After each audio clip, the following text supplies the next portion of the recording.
And welcome back. And I want to start out by saying this is a complicated story because there's a lot of different divergent thoughts here. But on March 12th, County Executive Marc Elrich announced that the county was seeking a developing partner to build a life science and technology campus in the White Flint area. This week, the County Council approved a $50 million housing initiative fund to support the construction of 900 affordable new housing units a year. Now, Ron, a week after the county executive made his announcement, Adam Pagnuccio, writing in the watchdog website 7th State, pointed out that 3 days earlier at a forum held by the Housing Association of Nonprofit Developers, that the county executive said the following: "Part of me wonders whether we ought to be looking at partnering with developers," and further speculated that the county should act as its own developer. Now, we've had a problem developing economic development here in Montgomery County, so are these mixed signals helpful? No, they're not. I mean, we need to figure out a way to effectively utilize that footprint. And I think we need to rely on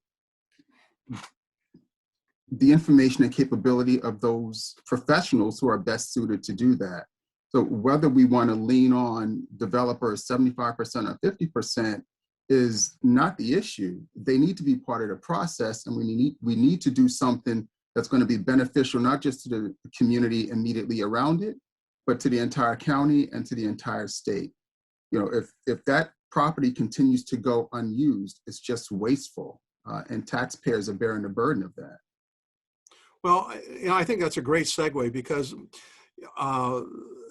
Adam wrote a piece in December of 2020 that was an analysis of the previously failed development plans around White Flint.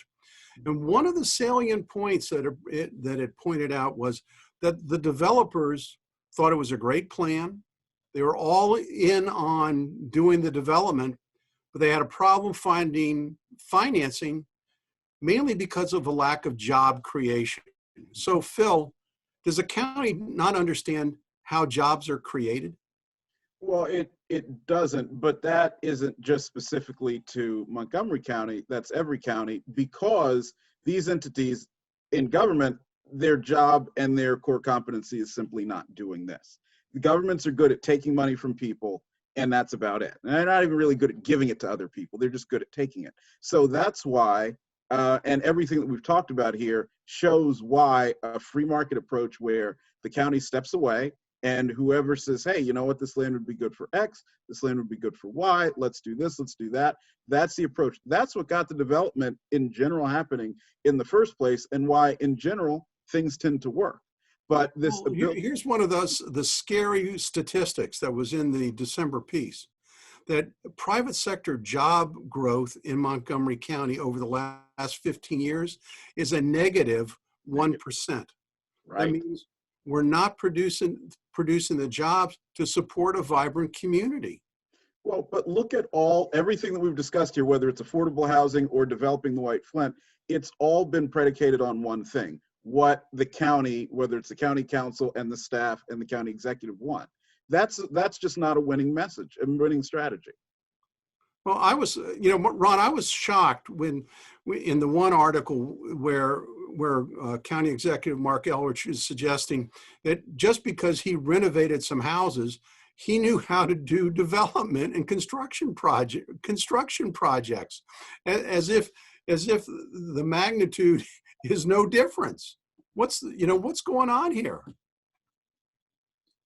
I think it's a reprioritization problem. You know, the White Flint area has been on decline long before its eventual close. And the fact that we did not have a plan in place, recognizing as these stores were pulling out that we needed to do something that was going to be a positive impact on our overall fiscal health, and B, a constant source of jobs and opportunities for people who needed them, speaks to what we're maybe not focused on that we should be. The White Flint area is a fantastic hub. It's got great metro access. It's along a main route.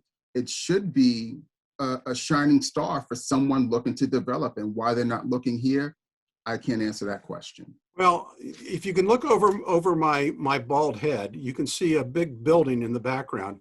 That is the marketplace at North Bethesda, which is in White Flint. I mean, I've been in this submarket for the past 20 years, and I think it's a wonderful place to do business and have run my business.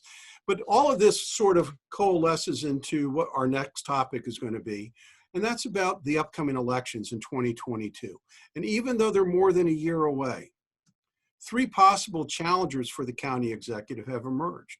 David Blair, who was defeated in the last election, has announced his candidacy this week, as has County Executive Marc Elrich announced his candidacy.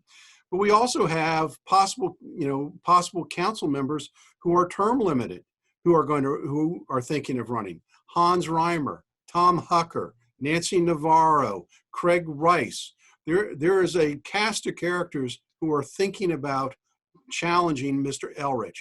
Phil, are we going to have too many candidates running, and so Mr. Elrich is going to win again?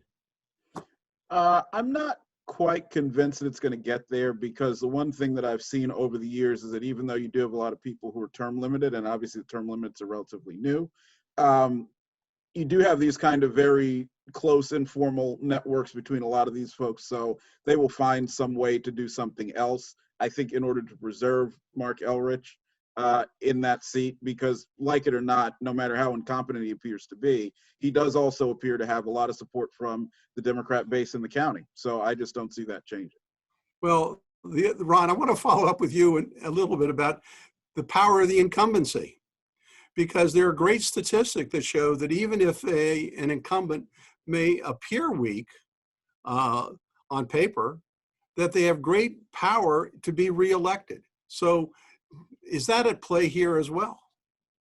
No, I don't think so this time. I think that the vast majority of the public is going to reflect on how we managed during this crisis, and whether or not a change in leadership would be a positive thing for the county. I think Mr. Elrich and whomever else is in on the race needs to be able to speak to the plans they have for the county going forward in terms of job growth, recovery from the pandemic, and whether it's not just the economy, but our environment and the purple line and everything else that's thrown into the mix here. 77 votes is not a lot. And in a smaller field, it could swing the other way. Well, it'll be real interesting, because as we know, the Democratic primary is where the action will all take place. Mm-hmm. And it'll be interesting to see when you have politicians who think they have a solidified base, that they can move up. And as we saw in the last election, Marc Elrich's base of Silver Spring and Tacoma Park and the progressives there won the day. So we're going to have to see how that all plays out.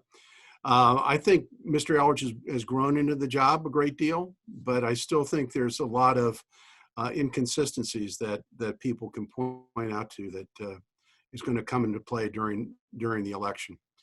So stay tuned for parting shots when we come back from the short break.